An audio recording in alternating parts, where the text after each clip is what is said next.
Сүнсний талаар ойлголтууд.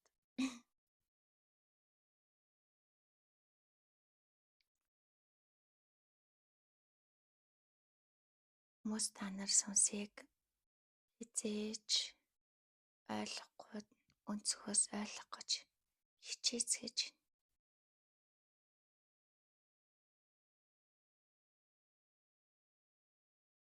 Хизээж ойлгохгүй учраас ойлгохгүй гэж бууж өгөхөд харин түүнийг ойлгохыг хүсэжгүйгээр мэдэрхэл хэрэгтэй. Ойлгохыг хүсэхээр оюун ухаанд нь түүнд ижилсүүлэхийг хичээж байгаа байдал болж хувирдаг. Хичээнэ гэдэг үгний ард байх мэдлэг дотроо байлгаж болох юмыг багтаахыг тэндээсээ тэлж тэр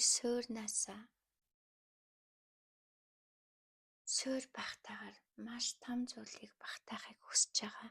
Яг л бөмбөг мэт өнхрөөд явчих тэр зүйл болж хувирна. Тийм учраас хизээж өөртөө мэдлэг оюундаа хизээж мэдтгүү зүйлсээ багтаахыг хүсэх хэрэггүй. Энэ хизээж ойлгохгүй худал төсөөллүүд, худал зүйлүүд бий болж идэг. Учир нь яг одоо таны оюун ухаан бүхнийг хизээж ойлгож чадахгүй төвшөнд байгаа учраас тэр.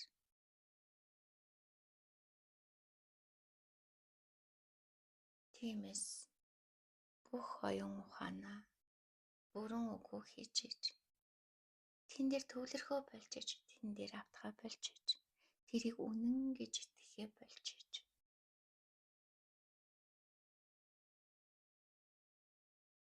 Сая таны дотор орших сүнс гэж ойлгохыг хүсэж байгаа тэр зүйл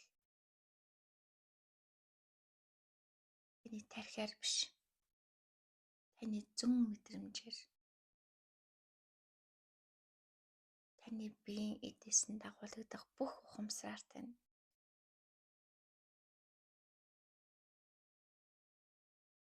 таны эдээсэнд дагуулгадах бүх амин урсгалаар тань нэвчин хаа хүрхийг тэмүүлсэн их тэмүүлэл өөртөө багтааж чадна. Тэрийг оюун ухаанаараа ч бодохгүй сүнсээрээ хүсэх хэрэгтэй. Сүнсээрээ тэрийг хүсэх хэрэгтэй. Тэгж байж та сүнсээ ойлгох хэмжээний эрчим энергийг энэ биедээ мэдэрнэ. Биеийн тань мэдрэмж, сүнсний тань мэдрэмжийг мэдрүүлж тэрэнд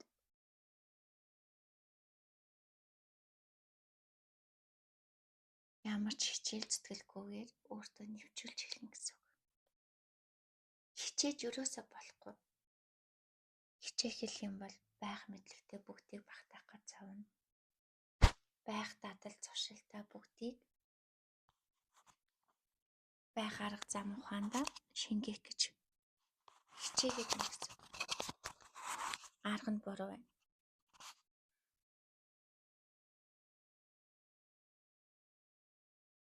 Тийм болохоор та нарын бие гэдэг энэ итгэл үнэмшил, бодол санаа, дадал бүгд хаосорч байж саятай сүнсний бүх зүйлээ мэдэрдэг болдог. Ухаардаг болдог. Тэр сүнсээрээ та энэ биеийг хөдлөгдөг болдог. Тэгвэл өдийг хүртэл та нарын сүнс гэж итгэж явсан зүйлс бүгд худал байх нэ. Тэр бүгд худал.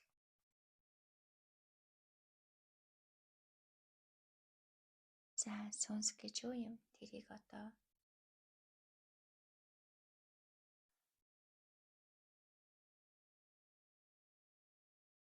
хязгааргүйгээр ойлгох гэж хичээе.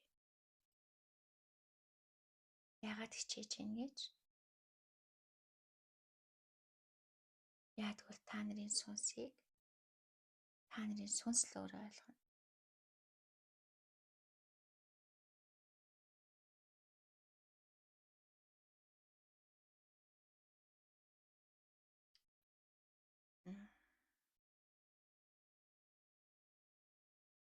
Сүнс яг үнэндээ тодорхойлолтод багтахыг хүсдэг үү? Түүнийг тодорхойлоход л сүнс өөрөө утгаа алддаг. Сүнсэнд хязгааргүй ухамсар шингэж болдог. Түүнийг шингээхийн тулд сүнстэй нь илүү тэлмэл байх ёстой. Мэдрэмжээрээ таны сүнс бүхий л оршихуй ертөнцөөр дүүрч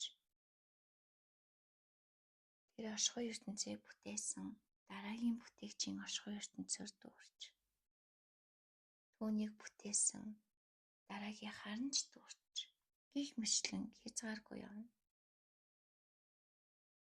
Үүнд хязгаар гэж үгүй юм. Сүнс хязгаарлагдахыг огт хүсдэг.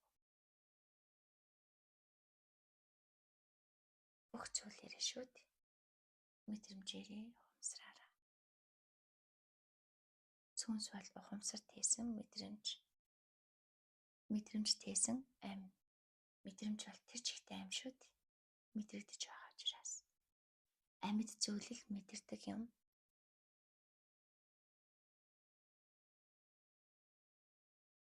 Тэгвэл энэ нэг хязгааргүйг та сүнс гэд ойлгочиход болно. Таны сүнс энэ дайтай тэлнэ. Энэний дайтай хөгжинэ.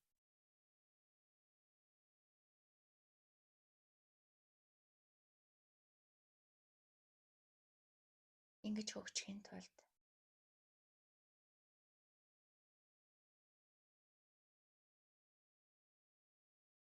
танд заавал өмнөх дурсамж, өмнөх төрөл авалтууд хэн байх эсэх нь огт хамаахгүй. Та ямар нэгэн тэнгэр нь ямар нэгэн шүтэн байх нь огт хамаахгүй. Та тэр болоод хуурчхалах юм бол таны сүнс тэрний дайтай л өөрийгөө илэрхийлнэ гэсэн үг.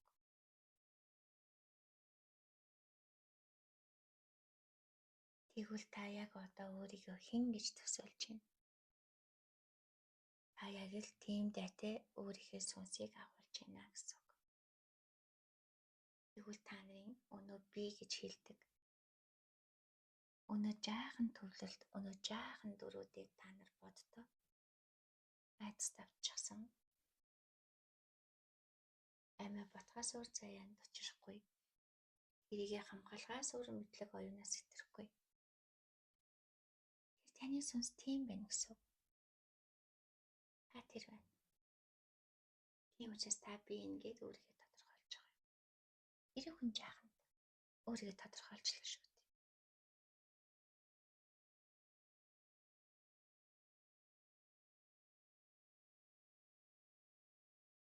Тэгээд та сүнсээ ойлгохын тулд тархиараа хизээж ойлгохгүй учраас сүнстэй нь таны тархийг амь оруулсан гэдгийг л санах хэрэгтэй. Тийм учраас та зүрх сэтгэл өөрийн амь тайсан энэ эрчмийг хаа хүртэл хязгааргүй тэлнэ тэр хүртэл сүнсээ ойлгоно л гэсэн үг. Тэгвэл энэ дэлхий дээр олон сүнс юм болоосай. Бүгд ингээд энэ чадамжийнхаа нэг хэсэг чадaltaан хязгааргүй тавиасай. Бодолдоо үзэл битээ суулгаасай. Үзэл гэдэг бол үзэх хязгаарыг суулганаа гэсэн утгатай шүү дээ. За тэгэхээр ийм тэлмэл юм байж бүү агшаач. Энэ дэлхий дээр ийм тэлмэл 3 хүн л бий болоход энэ дэлхийн бүх зүйл агуу өөрчлөлтөнд хувьсна. 3 хүн л ийм болгож байна.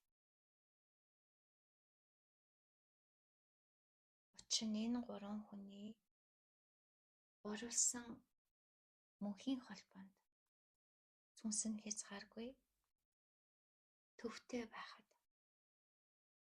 энэ дэлхийн эрчим энерги тэр гураар дамнаж мөнхийн урсгал эрчимд хязгааргүй хөгжил хувьслын эрчим энергийг хүлээж авсаар агаад тэдний тайтай дэлгэн гарцаагүй юм.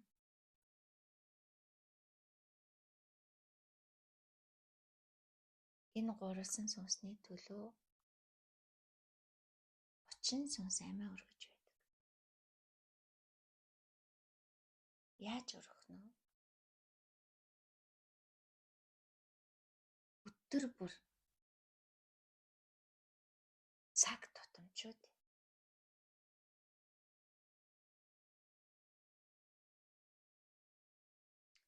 ягаад цаг тутамд 30 сүнс энэ гурвалсан сүнсийг босгож ирэхин тулд амиа өргөж байдаг юм. Амь амьдралаас хагасаж амийн сүнсээ тэдэнд л өгж байдаг юм.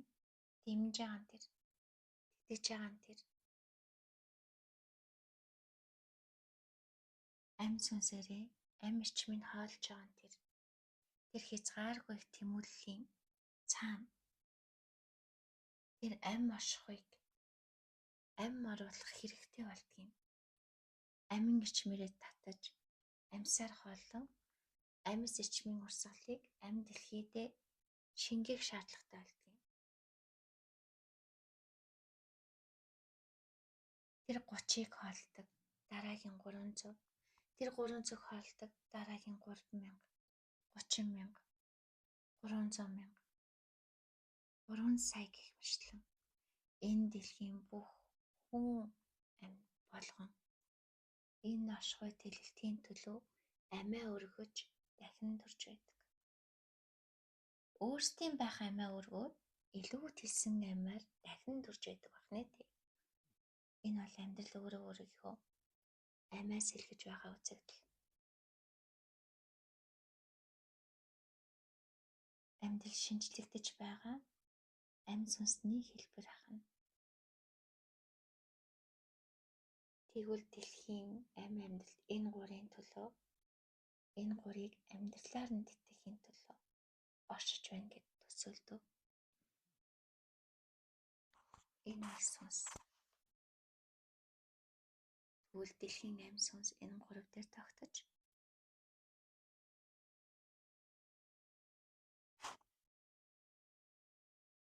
одоо энэ амь сүнсний хэлбэлцлийг агуулгач энэ гурван сүнс аль хэзээний тодорсон бүх зүйл үүрсэн чинь. Тийм учраас дэлхий нийт хүн даяараа амь амьдралыг ойлгох хуучин бүх үзэл түүхий хайчин шин болгон руу дахин төрж энэ дэлхийдээ чинь шин энэ өндөр эрчмийг агуулсан сүнснүүд энэ гурийн үйл тэр олон амьсын өргөлийн үр дүнд дахин шинээр өдөр болгон төрж өдөр болгон өхийн дайтай өдөр болгон шинээр төрж энэ олон амьс энэ оршихуй сүнс тэдний дотор амьдралаараа хязгааргүй амьдрах хүслийг өтөөж энэ дэлхий өөрөө түүний дагуу хувьсаж байна. Тэгэхээр та нарын ганц гол үүрэг байх болгоно тавьж авал байлгах ирээдүйхээ төлөө үүнийг хийцгээе. Энэ үүрэглийг заавал өгч байж дүүргэх шаардлагагүй. Өөрсдөө та нар хүсгэл юм бол энэ бүх итгэл үнэмшил бодол санаа сэтгэл зүрэх сэтгэл хөдлөл амь бие түүний үйлдэл болгоныг та нар ухамсартайгаар яг одоо дотооддоо хүлэх хэрэгтэй. Тэгээ шинээр төрөх хэрэгтэй. Ингэвэл бид илүүтэй хурдан ээлжээ хүлээхгүйгээр шүү дээ. Зэрэг дотор өвхөл төрлүүдээ хийж ухамсартайгаар энэ бүх үйл явцыг маш хурдтай шилжүүлж чадна. Ингэж чадвал цоо шин дэлхий гараг мөнхийн амь орсголаар мөнх эрчмээ тогтоож тэн тунд хүлээж авч чаддаггүй, урсгал эрчмэнд автахгүй энэ бүгдийг алгасаад бүгд нэг дор сэрж, нэг дор сэхэрч чадна. Тийм учраас ухамсартайгаар энэ бүгдийг дотооддоо хийж бүх нийтийн эрчим нэрэг энэ бүх эрчмийн урсгалыг өөрсд татандаа тогтооход ам биеэрээ, ам эсээрээ ухамсартай амьдрангаа дэмнэж тэтгэх хэрэгтэй. Ингэж чадвал бүх нийтээрээ бүрэн шилжилт хийж чаднаа. Бүх ам оршихуй энэ гурийн нөлөөг бүрэн өөртөө тусгаж авч чаднаа. За энэ бол сүнс юм. Ингэж ойлгох хэрэгтэй. Ингэж ойлгоод бол сүнсний тухай ойлголт хуучирч байгаа гэсэн үг. Ийм мөнхийн эргэлттэй шинжлэгдэж байдаг бахны дээ. За энийг ойлгоцсон байхад та ямар хуучин байгаагаа ойлгоно. Энэ сэтгэлгээнд өөртөө тохируулахын тулд эвдэж өөрсдийн байгаа бүхнийг өхөөлөн үгүйсгэх хэрэгтэй ахны дээ. За дурлаа.